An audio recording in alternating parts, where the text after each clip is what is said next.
서로 인사하시겠습니다. 예배 잘 드립시다. 아이고, 그냥 뒤가 꽉 찼네. 할렐루야. 할렐루야. 할렐루야, 그만 아멘. 할렐루야. 아이고, 아멘 무대가 그냥 꽉 찼습니다. 힘이 나네. 오후 시간인데. 여러분 긴장들 하시기 바랍니다. 아멘 무대 쳐다보고 있습니다.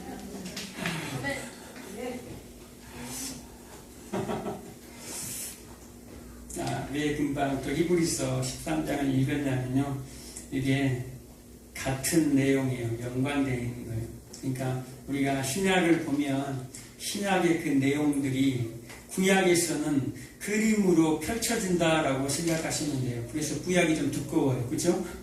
신약이 요약이 되어 있으면 그 요약된 것을 우리가 자세히 보면 하나님이 구약에 어떤 그림으로 다 미리 표현을 했어요. 그림으로 표현을 했다라는 것은 사람이든 짐승이든 다 뭐 있다라는 거예요. 하나님이 어떤 것을 목표하는 거에 대해서 그 삶을 그대로 각자의 역할대로 살아가고 있다라는 거예요.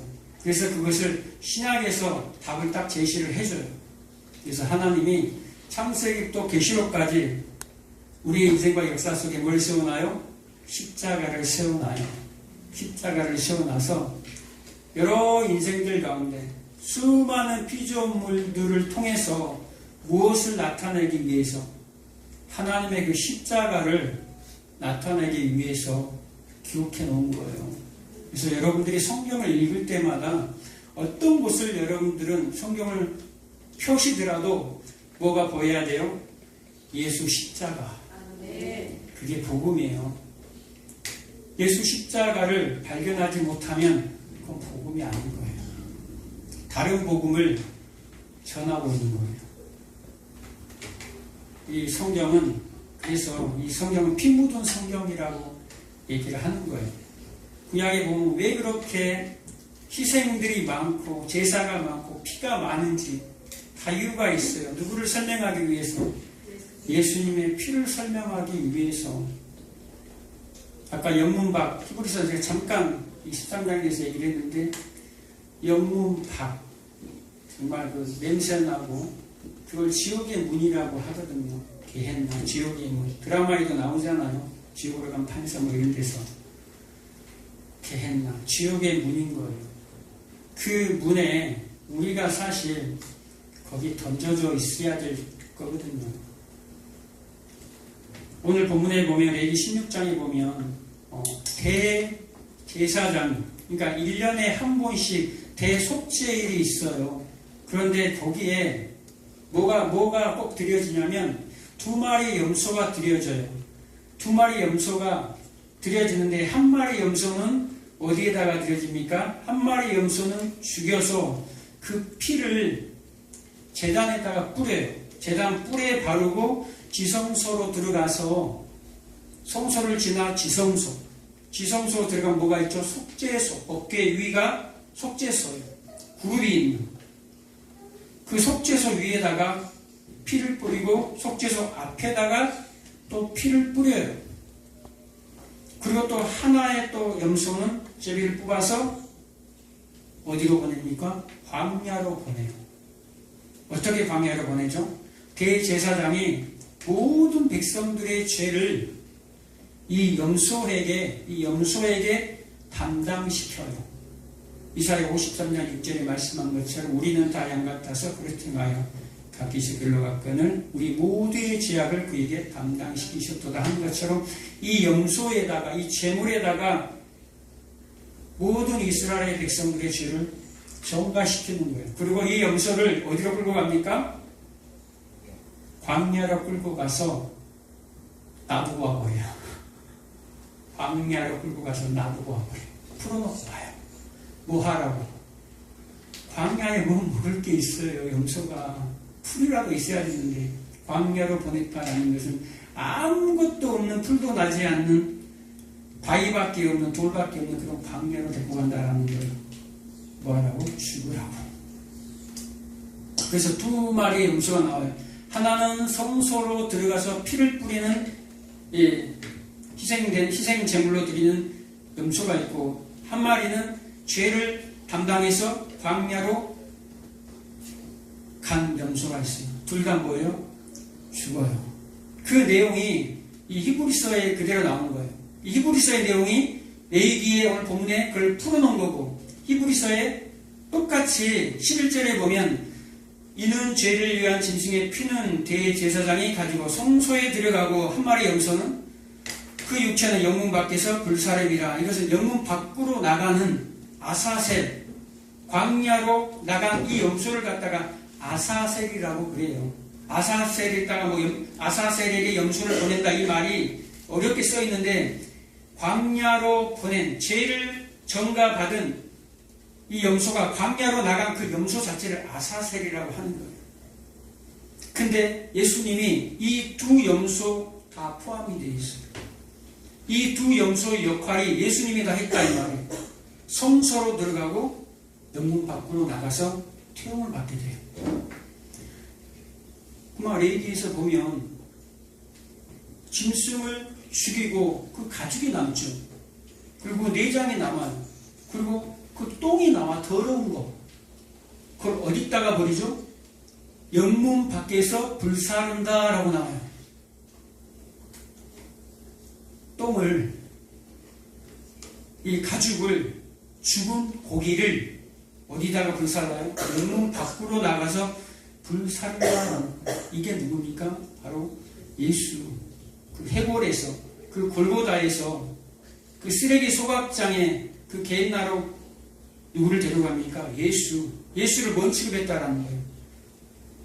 죽은 고기 취급했다라는 거예요. 죽은 똥 취급했다라는 거예요.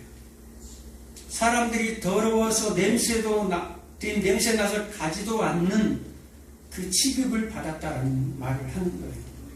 누가 받아야 되는데 그 취급을 내가 받아야 하는데, 예수님이 우리가 받을 그 자리로 영문 밖으로 나갔다라는 거예요. 내가 받았으니까 너희들은 이제 아예 받지 마, 이 말을 하는 게 아니에요. 이게 잘못된 복음이에요. 내가 받았으니까, 내가 가난해졌으니까, 내가 병 걸렸으니까 너희들이 병 걸리지도 말고 가난하지도 말고 부자로만 살고, 내가 즐거워졌으니까 너희들은 아무것도 지지 말라는 게 복음이 아니에요. 분명히 성경은 내가 다 해결했어, 내가 다 짊어졌어, 그러니까 두려워하지 말고 겁먹지 말고 내가 길을 내놨으니까 따라와 하는 거예요.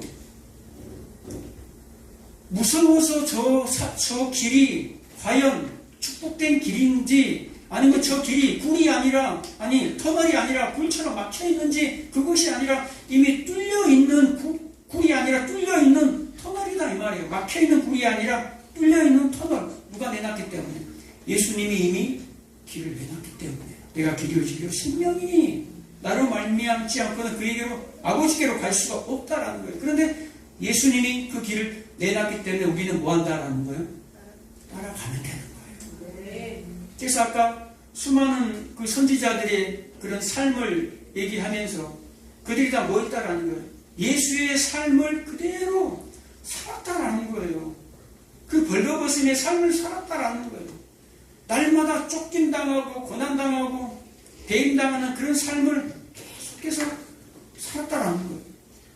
예수님이 그 12제자를 불러요. 마가복음 6장에 보면 12제자를 불러요. 그리고 둘씩 짝을 지어서 세상으로 보냅니다. 전도하러 보내요. 권세를 주면서, 권능을 주면서. 그리고 그들이 마가복음 16장 30절에 보면 그들이 이제 전도하고 돌아와서 보고를 합니다. 예수님에게. 야, 예수님이 이렇게 돌아다녀 보고 저희들이 예수님이 말한 대로 가르치기도 하고 병도 고쳤습니다. 그리고 막 보고를 합니다. 그런데 그 사이에 뭐가 기록되어 있는지 아세요? 그 사이에 세례 요한의 죽음을 기록을 해놔요.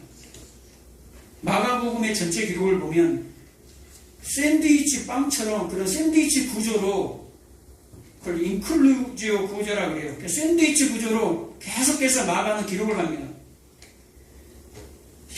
제자들을 불러서 세상으로 파송을 해요. 그리고 그 제자들이 돌아와서 예수님에게 보고하는데 그 사이에다가 세례 요한이 처참하게 헤로디아의 꼬임에 넘어가서 헤로디아가 딸을 시켜서 춤을 추게 하죠. 7배에게 춤을 추게 합니다. 헤롯 앞에서. 그리고 헤롯을 꼬드겨서 세례 요한의 목을 베고 소반에 얹어서 가져오게 합니다. 그 세례 요한의 죽음을 기록한 이유가 뭐다라는 거예요? 성도들이 세상에 파송된 그 성도들의 삶이 어떠한가를 지금 보여주는 거예요. 제자들만 따로 특별하게 제자로 부른 것이 아니라 그 12제자가 누굽니까? 바로 우리다 얘기했잖아요. 12지파, 12제자, 24장로, 14만 4천 이 모두가 다 누구라는 거예요? 정결한 신부들이다라는 걸 얘기하고자 하는 거예요. 성경은 여자를 교회다라고 얘기하는 거예요. 12제자만 특별히 제자 그룹이 아니에요. 우리가 제자라니까요. 우리가. 그래서 그 성도들이 세상으로 여러분들이 지금 파송이 되어 있는 뭐라는 거예요? 사도. 여러분은 제자지만 여러분도 사도예요. 그래서 요한복음 16장 7절에 제자로 불러요. 그리고 그들이 돌아올 때는 뭐로 기록합니까? 사도들로 기록합니다. 사도들이 돌아와라고 얘기하는 거예요. 제자들로 보내짐 받았는데 사도들로 돌아옵니다. 제자와 사도를 동시에 기록해놔요. 그럼 뭡니까? 여러분들은 세상에서 불렀어요, 여러분. 여러분을 콜링했다 이 말이에요. 여러분을 부르셨다 이 말이에요. 그런데 여러분들을 다시 어디로?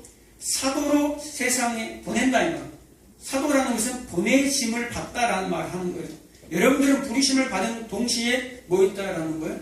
보내심을 받은 자예요. 세상에 파송된 자라 이 말이에요. 멀리 지금 성경사 나간 사람들만 파송된 것이 아니라 여러분 한 사람 한 사람이 뭐 있다라는 거예요.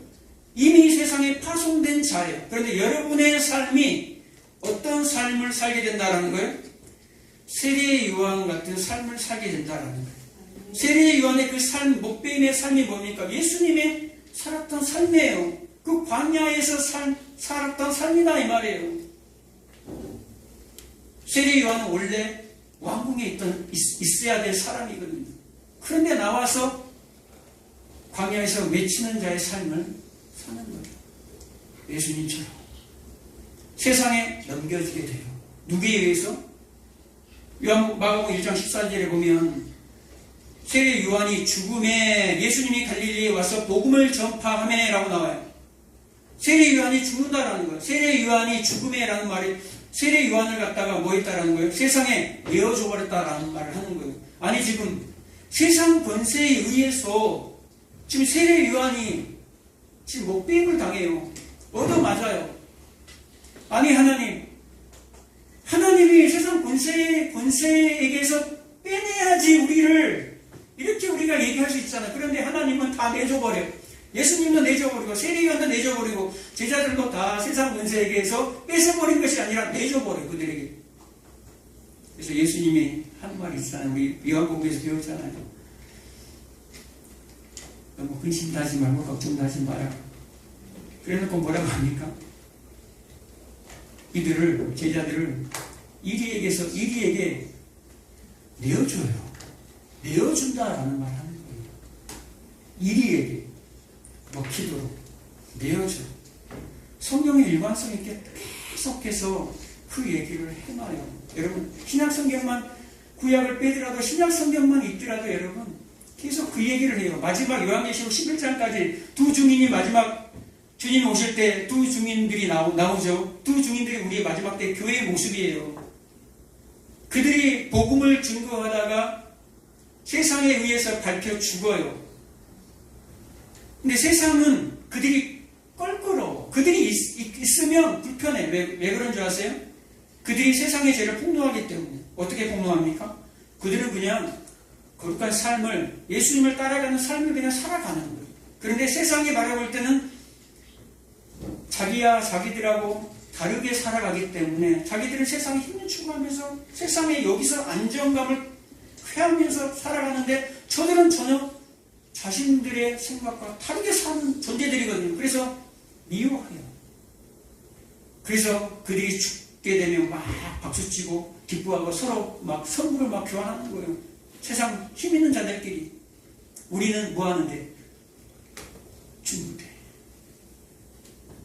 히브리서에 보면 뭐라고 얘기합니까? 본문에 보면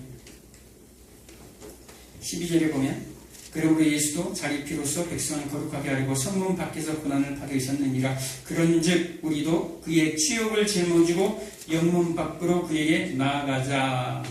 예수님이 나갔으니까 우리는 나가지 말자가 아니라 뭐 하자라는 거예요? 영문 밖으로 나아가자. 예수님이 가신 그곳으로, 그 지옥문으로 들어간다는 게 아니에요. 그 지옥문으로, 그 저주 가운데로, 그 악을 골짜기로 우리도 나아가자. 거기가 뭐라는 거예요? 거기가 악을 골짜기로 소망의 문을 삼으리니, 이 소망의 문이 좁은 문이에요. 좁은 문. 그래서 좁은 문은 아무나 안 찾아요. 하나님이 택함 받은 자들이 눈이 열어져서, 야, 이 악을 골짜기가 뭘로 보인다라는 거예요? 야, 여기가 소망의 문이구나. 여기가 소망의 문이구나. 넓은 문, 넓은 길이 아니라, 야, 이 악을 골짜기, 이 광야, 이 거친 둘이 여기에 소망의 문이 있었어. 그러면서 그 문을 확 열고 들어가니까 그 문 앞에 뭐가 있어요? 아가서에서 나온 그 문 앞에 사랑하는 신부, 내 사랑하는 자야, 수많은 열매들이 그 문 앞에 가득 쌓여 있는 거예요. 우리가 함께 가자, 함께 가자, 함께 즐기자, 함께 이제 연합하는 거예요. 하나님의 그 천국 잔치에 들어가는 거예요.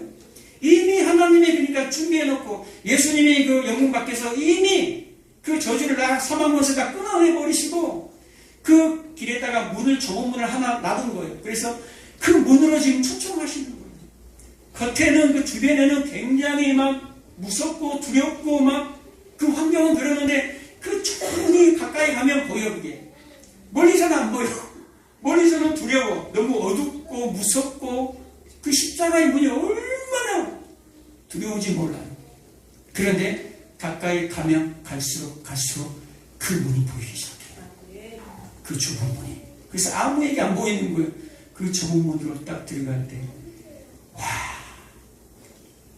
예수님이 길이요 진리요 생명이, 야, 그 말이 기억이 나는 거예요. 그때 가서, 그리고 그 문을 확 열어버릴 때 그 부활의 영광으로 들어갑니다. 그 소망의 문, 좁은 문을 통해서 여러분들이 그 부활의 영광으로 들어가서 영원한 그 나라에 신랑과 함께, 왕 대신 신랑과 함께 혼인잔치. 그래서 이 땅에 우리의 소원을 이 땅에서 계속 우리 하나님께서 찾아오셔서 함께하는 거예요. 이 땅에 우리가 마음이 있는 것. 우리 신부잖아요. 우리 모두가 신부예요. 그런데 신부가 하늘 왕에게 마음이 있어야 되는데 저 땅의 왕에게 계속해서 마음을 주고 있으니까 간음을 하고 있다 이 말이에요. 그래서 신랑이 찾아가는 거예요. 너 그거 하지 마. 그러지 마. 계속해서 우리를 만들어가고 만져가시는 거예요. 이 땅에서. 그것이 이제 이 땅의 고난으로 나타나는 것이지, 여전히 우리 하나님은 누가 동행하셔요? 우리 신부들과 여러분들과 동행하셔서 뭐하자? 함께 가자. 함께 가자. 이 세상에서 있을 때 여러분들이 가장 좋은 것을 모아서 그 나라 가서 드리잖아요. 하나님이 기뻐하실까요? 하나도 안 기뻐해요. 하나도 안 기뻐해요. 하나도. 우리는 뭐만 가지고 가면 돼요? 그 예수만 가져가면 돼요. 다른 거 없어요. 그 예수만 가져가서, 이게 주님이 예수 피, 신랑이 나에게 준 것입니다 하고, 예수 피 오면 찬양했잖아요. 예수 피밖에 없네.